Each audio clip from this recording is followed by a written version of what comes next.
আমি কোরআনের সুর মাঝে শুনেছি যে নাম, আজানের সুর মাঝেও শুনেছি সে নাম। ও নাম শুনেছি আমি আমার হৃদয়, হে রাসূল নবীজি তোমায়, হে রাসূল নবীজি তোমায়। নাশহাদু আল্লা ইলাহা ইল্লাল্লাহু ওয়াহদাহু লা শারীকা লাহু ونشهد أن سيدنا وحبيبنا ومولانا محمدا عبده ورسوله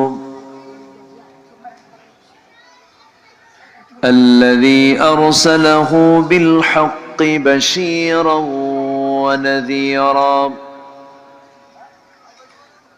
وداعيا إلى الله بإذنه وسراجا منيرا فقد قال الله تعالى في كلامه المجيد وفرقانه الحميد: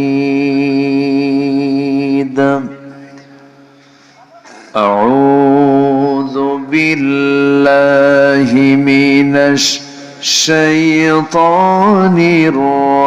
الرجيم. بسم الله الرحمن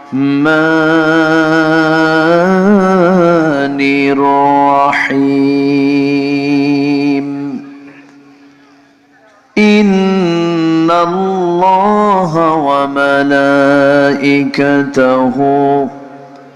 يصلون على النبي يا أيها الذين آمنوا صلوا عليه وسلموا تسليما. اللهم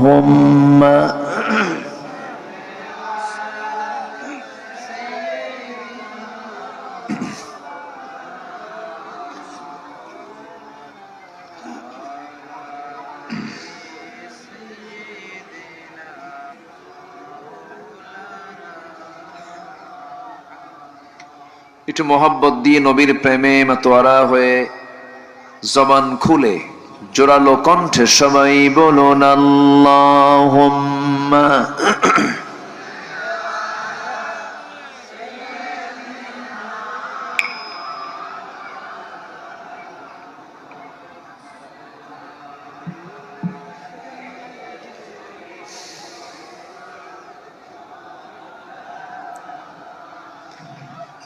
সবাই বলুন বালাগাল উলা বিকামালিহি কাশাফাত তুজা বিজামালিহি হাসুনাত জামিউ খিসালিহি সাল্লু ফোনায় ফুল তো বুলবুল কা तरन्नुम भी न हो, चमने दहर में कलियों का तबस्सुम भी न हो। बलगल उला बिकमालिही कशफत तुजा बिजमालिही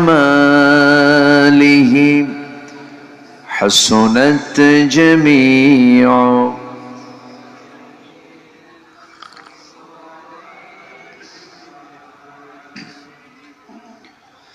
সবাই বলি সাল্লাল্লাহু আলাইহি ওয়াসাল্লাম।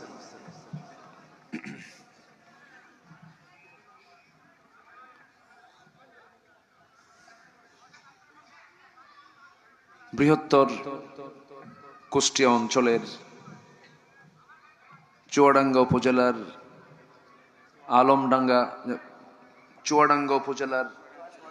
চুয়াডাঙ্গা জেলার আলমডাঙ্গা উপজেলার দুর্লভপুর গ্রামবাসী মাহফিল ইন্তেজামি কমিটি কর্তৃক আয়োজিত বার্ষিক তাফসীরুল কোরআন মাহফিল 2025 দুর্লভপুর স্কুল মাঠে অনুষ্ঠিত আজকের এই মহৎ আয়োজনের সম্মানিত সুযোগ্য সভাপতি জনাব আহাদ আলী মন্ডল, আজকের প্রোগ্রামের বরেণ্য পরিচালক জনাব রাশেদ আহমেদ মামুন, আজকের মাহফিলের বরেণ্য অতিথিবৃন্দ, বিশেষ করে আমার পূর্বে কথা বলেছেন নন্দিত আলেমে দ্বীন মৌলানা মিজানুর রহমান জিহাদি, উপস্থিত হাজারাত উলামায়ে কেরাম, ফদলায়ে ইজাম, সুশীল সমাজ, জাতির শ্রেষ্ঠ সন্তান শিক্ষক মণ্ডলী, জাতির বিবেক সাংবাদিক বৃন্দ, সামনে উপস্থিত দূরে কাছের বিভিন্ন স্থান থেকে ছুটে আসা কালেমার ঝান্ডাবাহী, তাওহীদের পতাকাবাহী, দ্বীন ইসলামের নরসারদুল বীর মুজাহিদ, প্রাণ প্রিয় সম্মানিত দ্বীনি ভাইরা, আড়ালে বসে আছেন শ্রদ্ধেয়া সম্মানিতা মা বোনেরা, আলোচনার সূচনায় আনুষ্ঠানিকতার মধ্য দিয়ে আমার পক্ষ থেকে আবারও দিল খোলা সালাম, আসসালামু আলাইকুম ওয়া রাহমাতুল্লাহি ওয়া বারাকাতুহু।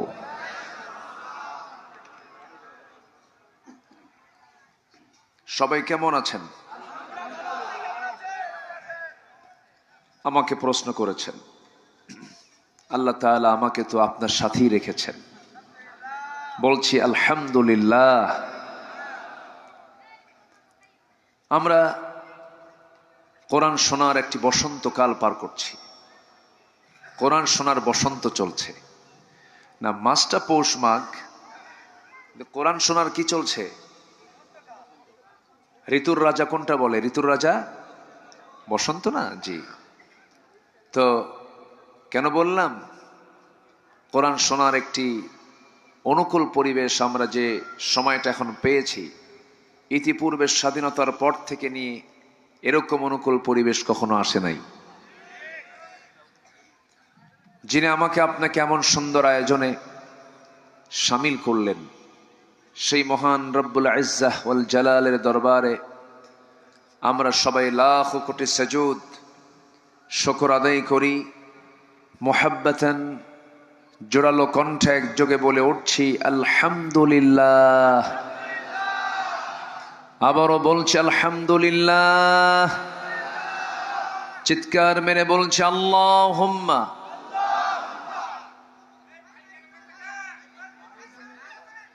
ইন্নী আসআলুকা আল হুদা ওয়াত তুকা ওয়াল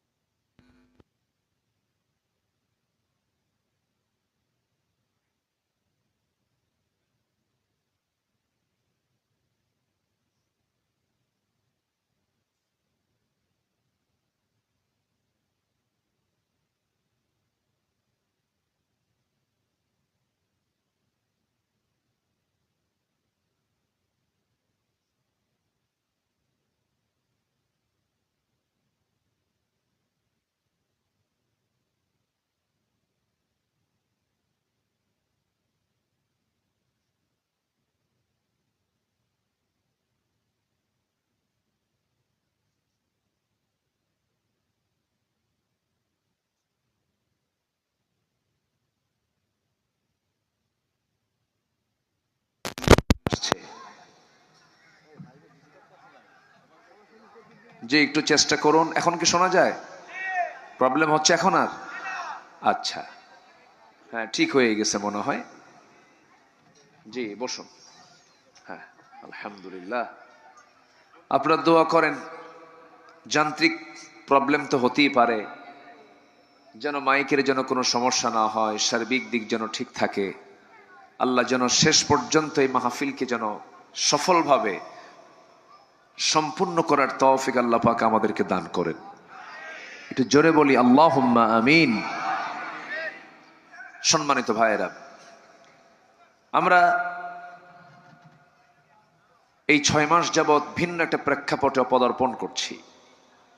এই 6 মাস আগে, বিশেষ করে 5 অগাস্টের আগ পর্যন্ত যে চিত্র ছিল, বলুন তো ওই চিত্র থাকলে আজকের মাহফিল কি মনে হয় হতো? মনে তো হয় হতো না। এত টেনশন মাহফিল কমিটির থাকতো। মাহফিল কমিটি মাহফিল পোস্টার করার পর থেকেই থানায় যাওয়া আসা করতে করতে জুতার তলা ক্ষয় হয়ে যেত।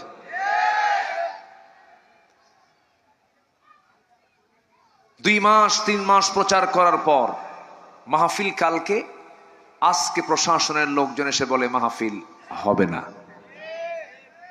এরকম নাটক কি চলেছে? চলেছে। এরপরে ওই মাহফিলে বসে বক্তা যে আলোচক যে আলোচনা ঠিক মতো করবেন তাও সুযোগ নাই। দুই পাশে বসে যেত কিরামুন কাতিবিন।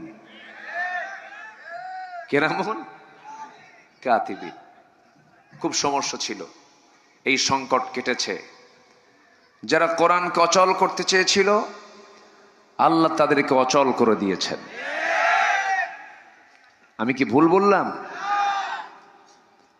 কোরআন কার? বলেন, কোরআনটা কার পক্ষ থেকে আসা? একটু হলেও তো চিন্তা করা দরকার ছিল। এরকম করে আবু জেহেলরা এগুলো করেছিল। وقال الذين كفروا لا تسمعوا لهذا القرآن والغوا فيه لعلكم تغلبون। কাফেররা বলেছিল, কোরআন তোমরা শুনতে যেও না, কোরআন শোনা থেকে বিরত থাকো, তোমরাই বিজয়ী হয়ে যাবে।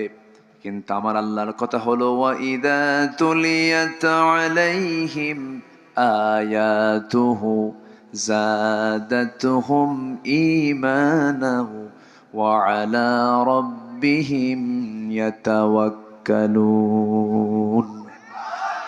ঈমানদারের সামনে যখন আল্লাহর কালাম যখন তেলাওয়াত করা হয়, ইমানদারের ইমান যদি দুর্বল থেকে যায়, কোরআন এমন একটা চার্জার, কোরআন শোনার সঙ্গে সঙ্গে তার ইমানটা শতগুণে বৃদ্ধি পেয়ে যায়। সেই আল্লাহর কালাম কোরআনে কারীম থেকে আমি কিছু কথা বলতে চাচ্ছি। আমাকে সময় দেওয়া যাবে তো? কারো কোনো সমস্যা আছে? কারো কোনো অসুবিধা আছে? আমরা সময় দেব। জোরে বলি ইনশাআল্লাহ। কোরআনে যা আছে, কোনো অতিরিক্ত কোনো কথা আছে কি? কোরআন কি কোনো অতিরিক্ত কথা বলে? অপ্রাসঙ্গিক কোনো বক্তব্য আছে? কোরআন যা বান্দার দরকার তাই আছে। শুধু একটা বিষয়ে নাই, শুধু একটা বিষয়ে শুধু বাদ পড়েছে, সেটা হলো এর মধ্যে কোনো মিথ্যা নাই। নাই শব্দ বাদ দিয়ে সবই আছে। জোরে বলি সুবহানাল্লাহ। আরো জোরে বলি সুবহানাল্লাহ। মঞ্চটা আপনারা কেমন যেন একটু ভূমিকম্পের মতো নড়ে না? এটাও ঠিক আছে।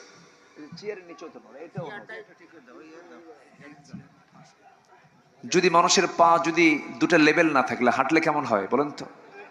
হ্যাঁ জি, ব্যাস নেন, দেন, ব্যাস, ওকে জি, ঠিক আছে।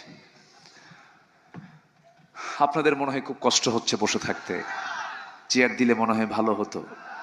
আমি যখন বাইরের কান্ট্রিতে যাই তখন প্রত্যেক জন চেয়ারও থাকে, কিন্তু আমার দেশে আবার জনগণ চেয়ারে বসে মজা পায় না। হুজুর, মাহফিল যদি হয় বসেই যদি না থাকি তাহলে এটুকু ওয়াজ হলো? এটুকু মনে করে এটা আমাদের দেশের একটা সৌন্দর্য। এটা বলি আলহামদুলিল্লাহ। এবছর প্যারেড ময়দান নাম শুনেছেন না? যে প্যারেড ময়দান আল্লামা সাইদ রাহিমাহুল্লাহ দীর্ঘ 29 বছর তিনি বক্তৃতা করেছেন, 77 থেকে 2006 সাল। 2006 থেকে নিয়ে 2024 সাল পর্যন্ত দীর্ঘ 18 বছর ফেরেশতারা বন্ধ রাখছিল। কারা বন্ধ?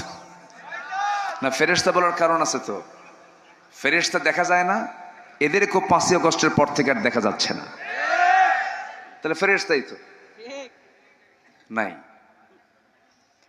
তো 29 বছর পর, কি বলে 18 বছর পর সে মাহফিল আবার এবার বাস্তবায়ন হয়েছে। 5 দিন ব্যাপী তাফসীর মাহফিলের আমি একদিন ছিলাম সেখানে চিফ মেহমান হিসেবে।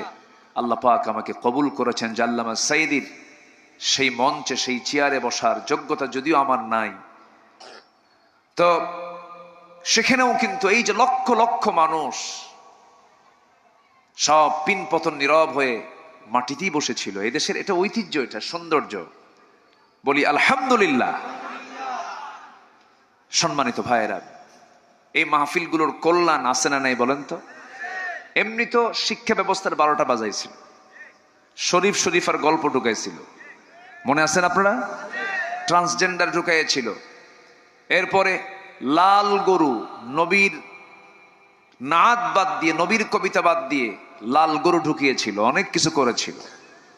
সেখানে এই 16টা বছর যেখানে দিন চর্চাকে তারা মাইনাস করার জন্য নানামুখী ষড়যন্ত্র করেছিল, কিন্তু সেই সময় এই তাফসীর মাহফিলগুলো অনেকটাই বিশাল একটি ভূমিকা পালন করে আসছে দীর্ঘ 16 বছর।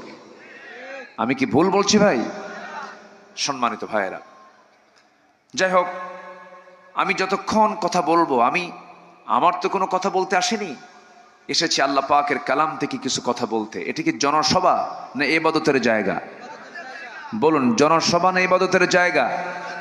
আমরা কি মনে করে এসেছি, জনসভায় না ইবাদত করতে আসছি? আমরা শুরু করেছি নাহমাদুহু দিয়ে, ইবাদত শেষ হবে কি দিয়া? বলেন বলেন বলেন, কি দিয়ে? দোয়া দিয়ে শেষ হবে। আমরা মোনাজাত দিয়ে শেষ করব, একটা লোক নড়বো না, জোরে বলি ইনশাআল্লাহ। আসুন আমরা মূল আলোচনার দিকে আস্তে আস্তে যাই। আমি যেখান থেকে কথা বলতে চাচ্ছি সেই জায়গাটা হলো সূরাতুল ফুরকান থেকে। সূরাতুল ফুরকান থেকে আমি কিছু কথা বলতে চাচ্ছি। সূরাতুল ফুরকান আল্লাহ রাব্বুল আলামিন রাসূলের উপরে নাজিল করেছেন। সূরাতুল ফুরকান, ফুরকান যার নাম, কোরআনও তার নাম। কোরআন যাকে বলে, ফুরকানও তাকেই বলে। আজ থেকে ১৫০০ বছর আগে আল্লাহ রাব্বুল আলামিন এই ফুরকান নামক কিতাবও নাজিল করেছেন। ফুরকান যার নাম, কোরআনও তার নাম। এই সূরাটার নামকরণ করেছেন প্রথম আয়াত থেকে। আল্লাহ রাব্বুল আলামিন বলেন, তাবারাকাল্লাযী নাযালাল ফুরকানা আলা আবদিহি লিয়াকুনা লিল আলামিনা নাযীরা الذي له ملك السماوات والأرض ولم يتخذ ولدا ولم يكن له شريك في الملك وخلق كل شيء فقدره تقديرا জোরে বলুন আল্লাহু আকবার।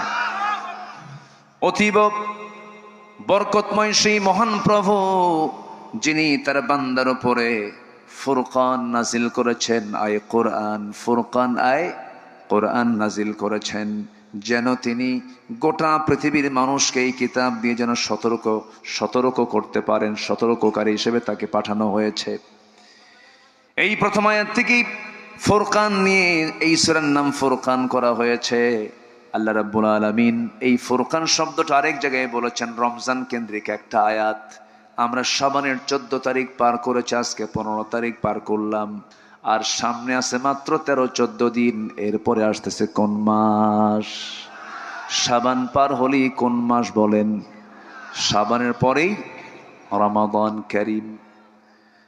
আমার বন্ধুগণ, আল্লাহ রাব্বুল আলামিন রমজান নিয়ে বলছেন, শাহরু রমাদান আল্লাযী উনজিলা ফীহিল কুরআনু হুদাল লিন্নাস وبينات من الهدى والفرقان জোরে বলুন আল্লাহু আকবার।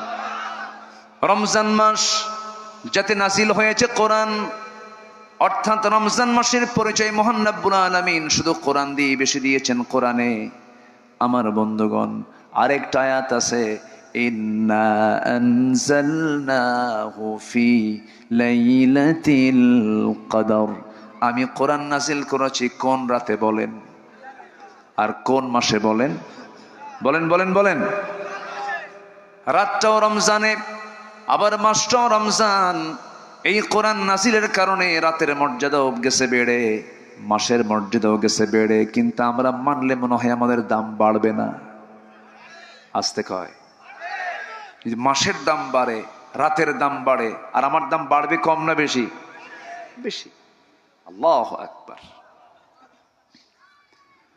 আমরা মক্কায় যাই কেন? কেন যাই বলেন বলেন।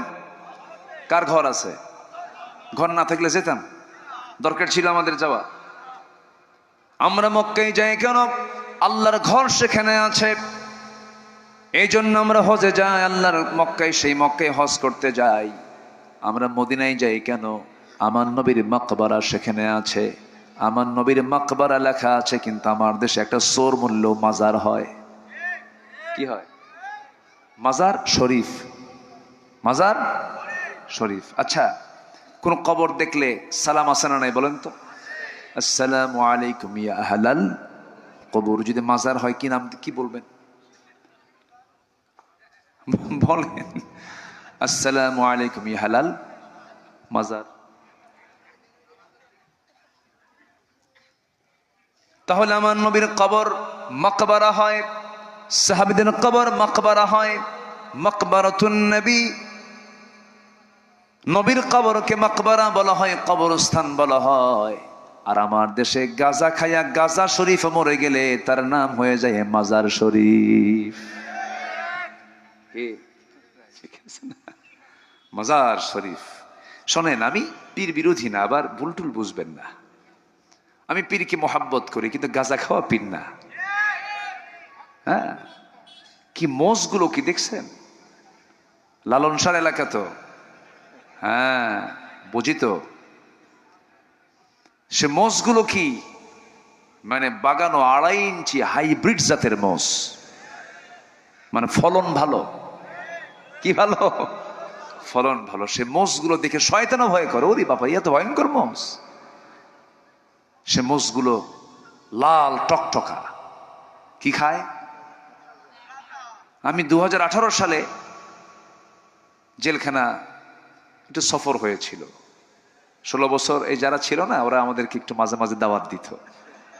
যেতাম, আসা যাওয়া হতো, জেলখানায় যেতাম। ওটাও তো একটা অভিজ্ঞতা, তাই না?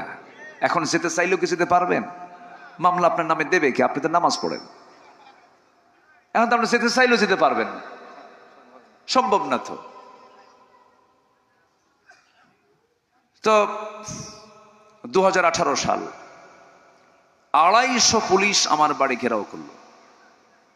বড় সন্ত্রাসী তো, যদি পালায় দৌড় মারি, চলে যাই।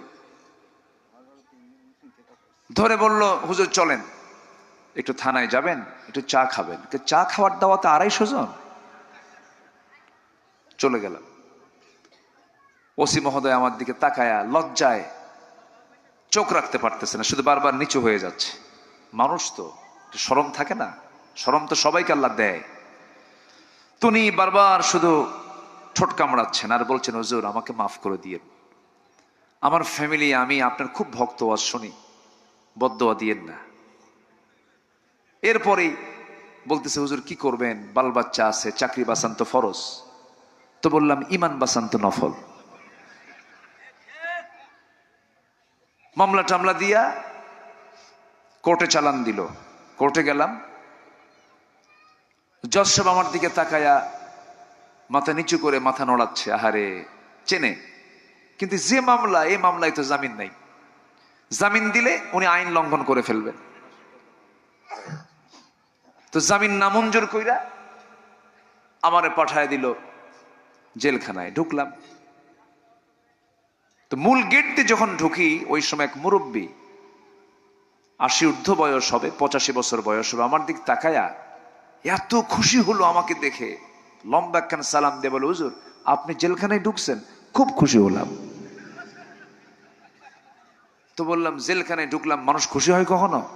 হুজুর কি করবেন, মাহফিলে যাই, আপনার কতগুলো মাহফিলে গেলাম, এত চেষ্টা করছি আপনার সঙ্গে একটু মজাফা করব, নসিবে জোটে নাই, আল্লাহ আমারে কি সুন্দর করে জুটাই দিল, দোয়া করি আপনি জেলখানায় থাকেন। তো আমি চাচাকে বললাম, চাচা তাই? তো আপনি এই বুড়া বয়সে বাচ্চা, এই নাতিপুতি থুইয়া আপনি জেলখানায় কেন? কে বাবা, বোমা হামলা, বোমা হামলা। মানে ওনার নামে কিসের মামলা দিছে? বোমা হামলার মামলা দিয়েছে। বয়স 80-85 বছর। বলেন তো, বোমা মারলে কি উনি কি লক্ষ্যে মারবে না ওনার মাথায় পড়বে? এই চিত্র হয়েছে। এরপরে 2-3 দিন থাকার পর দেখি এরকম এক মশারু, যেটা বলতে নিয়ে আমি এত দূর আসলাম, 2.5 ইঞ্চি হাইব্রিড জাতের মোষ, বুড়া মানুষ, মাথার চুলও সাদা, দাড়িও সাদা, আর মোষ হচ্ছে লাল টকটকা। তো ভিতরে ঢুকে উনি আমাকে চেনেন না, ওনারা তো আলাদা জগতের মানুষ। তা আমি নিজেই তাকে সালাম দিয়ে বললাম, চাচা আপনি এখানে কেন? কে বাবা, সরকারের মাথা খারাপ হয়ে গেছে। কেন? বেহেশতের গাছের বিরুদ্ধে ষড়যন্ত্র শুরু হয়েছে। বললাম, বেহেশতের গাছ দুনিয়াতে আসলো কেমনে? তুবা নামে একটা বেহেশতের গাছ আছে, তুবা গাছ তো এখানে নাই। তোবা একটা বেহেশতের বৃক্ষ, একটা বৃক্ষের নাম, তোবা লাহুম ওয়া হুসনু মাআব। আমি বললাম যে চাচা বেহেশতের গাছ মানে কে? বাবা বুঝবা না, এটা বুঝতে অনেক কিছু। কোরআন তো তোমাদের 30 পারা, আমাদের কোরআন 90 পারা। আমার উল্টো সবক দিচ্ছে। তো বললাম যে তাহলে বেহেশতের গাছটা কি? বাবা গাজা, গাজা, গাজা, গাজা নাকি বেহেশতের গাছ। হ্যাঁ, এগুলোর সংখ্যাও কিন্তু কম না আমার দেশে, অনেক। একটা মহল আছে না নাই? পর্দার কোনো গন্ধ ওদের মধ্যে পাবেন না, নারী পুরুষ একাকার হয়ে যায়। কে এটা? এটা আমার কি আশেক ভাই, জাকির ভাই আছে না, আমার জাকির ভাই, এটা আশেক ভাই। এখানে কোনো পর্দা লাগে না, সব আমার ভাই ভাই, কিচ্ছু না। 1.5 হাত লাঠি দরকার। আসতে বলবেন না, জোরে বলেন ঠিক কিনা? পর্দা অবলম্বন করা কি? জোরে কোন পর্দা করা কি? যারা বলে নারী পুরুষ, এখানে জাকির ভাই পর্দার কোনো দরকার নাই। মনের কি?